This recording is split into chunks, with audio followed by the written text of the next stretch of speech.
வணக்கம் அன்பு இதயங்களே. நாம இப்ப பார்க்க போற தகவல் என்னன்னா, நவ கிரகங்களில் முதன்மையான சுப கிரகம் குருதான். இந்த குரு பகவான் வான மண்டலத்தை ஒரு சுற்றி வர 12 ஆண்டுகள் எடுத்துக்கொள்கிறது. அதன்படி ஒரு ஆண்டுக்கு ஒரு முறை குரு பகவான் ஒரு ராசியில் இருந்து அடுத்த ராசிக்கு இடம் மாறுகிறார். இதுவரை மேச ராசியில் சஞ்சாரம் செய்து வந்த குரு பகவான் வரும் மே 1ஆம் தேதி ரிஷப ராசிக்கு பயிற்சியாகிறார். இந்த குரு பெயர்ச்சியால் அதிகளவில் நன்மைகள் கிடைக்க நாம் செல்ல வேண்டிய குரு பரிகார கோவில்கள் என்னென்ன, அவை எங்கு உள்ளன என்பதை பற்றி பார்க்கலாங்க. குரு ஸ்தலம் என்றாலே அது திருச்செந்தூர் தான். முருகப்பெருமானே சிவபெருமான், சிவபெருமானே முருகப்பெருமான்.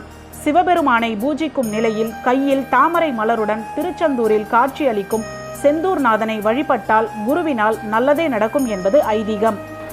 தஞ்சை மாவட்டத்தில் கும்பகோணம் அருகே உள்ள ஆலங்குடி இந்த கோவிலில் தட்சிணாமூர்த்தியாக குரு பகவான் அருள் புரிகிறார். ஸ்ரீ ஆதிசங்கரர் குரு பகவானிடம் மகா வாக்கிய உபதேசமும் 64 கலைகள் பற்றிய ஞானமும் பெற்றதாக வரலாறு. இந்த கோவிலில் அருளும் குரு பகவானை மஞ்சள் நிற ஆடை அணிவித்து முல்லை மலர்களால் வழிபடுவது சிறப்பு என்கிறார்கள். 108 திருப்பதிகளில் ஒன்றான ஆழ்வார் திருநகரி நம்மாழ்வார் அவதரித்த தலமாகும். ஆழ்வார் திருநகரி நவ திருப்பதிகளில் குருவிற்குரிய தலமாகும். இத்தலத்தில் சிஷ்யனான மதுரகவி ஆழ்வார் தனது குருவான நம்மாழ்வாரை மங்களாசாசனம் செய்துள்ளார். மேலும் நம்மாழ்வார்க்கு ஆதிநாத பெருமாள் குருவாக அருள்பாலிக்கிறார். எனவே இங்கே வழிபடுவது சிறப்பு. அகரம் கோவிந்தபாடி திருத்தலத்தில் தட்சிணாமூர்த்தியே குருவாக அருளாட்சி புரிகிறார். வியாக்கியான தட்சிணாமூர்த்தி என்று அழைக்கப்படும் இந்த குரு பகவானை தரிசிப்பது நலம் என்கிறார்கள். வேலூர் மாவட்டத்தில் அரக்கோணம் அருகே தக்கோலம் திருத்தலம் முக்கியமானது. இங்கே தட்சிணாமூர்த்தி வலது காலை தரையில் ஊன்றி இடது காலை மடித்து அமர்ந்திருக்கிறார். தலையை சற்று வலதுபுறம் சாய்த்த நிலையில் உட்கடி ஆசனத்தில் அமர்ந்த திருவடிவில் அருள் புரிகிறார் குரு பகவான். கும்பகோணத்தில் மகாமக குளத்தின் வடகரையில் உள்ள கோபேஸ்வரர் ஆலயம் குரு பரிகாரத்திற்கு ஏற்ற ஆலயமாக கருதப்படுகிறது. இங்குள்ள இறைவனை வழிபட்டு குரு வரம் பெற்றதால் தம்மை வழிபடும் பக்தர்களுக்கு நல்லதே செய்வார் என்கிறது தலபுராணம். மயிலாடுதுறையில் உள்ள வள்ளல் கோவிலில் திகழும் மேதா தட்சிணாமூர்த்தியை வழிபடுவதும் சிறப்பானதாகும். மயிலாடுதுறையில் உள்ள மயூரநாதர் திருக்கோவிலில் உள்ள தட்சிணாமூர்த்தியை வழிபடுவதும் சிறப்பானதாகும்.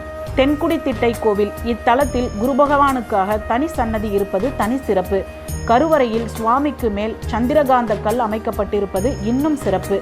இங்கே இறைவனை வழிபாடு செய்து கிரகங்களில் குரு தன் பதவியை பெற்றார் என்பது புராணம் சொல்லும் செய்தி. அடுத்து ஓமாம்புலியூர் சிதம்பரத்திற்கு அருகில் இருக்கிறது இந்த தலம். இறைவன் தட்சிணாமூர்த்தியாக பார்வதி தேவிக்கு பிரணவ மந்திரத்தை உபதேசித்த தலம் என்பதால் இங்கு உயர்ந்த பீடத்தில் தட்சிணாமூர்த்தி காணப்படுகிறார். இந்த தலத்தில் வழிபட்டால் அறிவும் தெளிவும் கிடைக்கும் என்கிறார்கள். ஆடுதுறை செல்லும் வழியில் இருக்கும் திருலோக்கி திருக்கோயில் இறைவனை குரு வழிபட்டு அருள் பெற்றார் என்பதால் இத்தலத்து குரு பகவானை வழிபடுவது சிறப்பு. திருத்துறைப்பூண்டியில் உள்ள தேவூர் தலத்து இறைவனுக்கு திருப்பெயரே தேவகுருநாதன். எனவே இங்குள்ள இறைவனுக்கு தேவகுருநாதன் என்று பெயர்.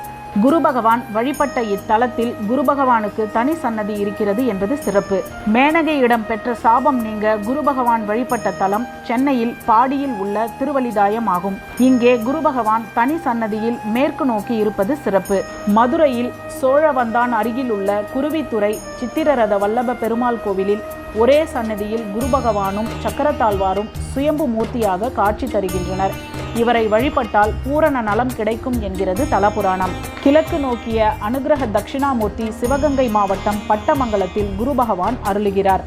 வியாழக்கிழமைகளில் நம் வீட்டிற்கு அருகே இருக்கும் கோவிலுக்கு சென்று வழிபடுவது குரு பகவானுக்கு மஞ்சள் நிற வஸ்திரம் சாத்தி சுவாமிக்கு கடலை மாலை அணிவித்து கடலை பொடி சாதம், வேர்க்கடலை சுண்டல், பருப்பு கலந்த இனிப்பு பொங்கல் ஆகியவற்றை நைவேத்தியம் படைத்து வழிபாடு செய்ய வேண்டும். குரு பகவானுக்குரிய காயத்ரி மந்திரம் அருளாளர்களின் தோத்திரங்களை பாடி வழிபட்டால் குரு பகவான் எல்லா நன்மைகளையும் அருளுவார் என்பதே வேத சாஸ்திரம். இந்த தகவல் உங்களுக்கு பிடிச்சிருந்தா நம்ம சேனலை லைக் பண்ணுங்க, ஷேர் பண்ணுங்க, கமெண்ட் பண்ணுங்க, மறக்காம சப்ஸ்கிரைப் பண்ணிட்டு பெல் பட்டனை கிளிக் பண்ணுங்க.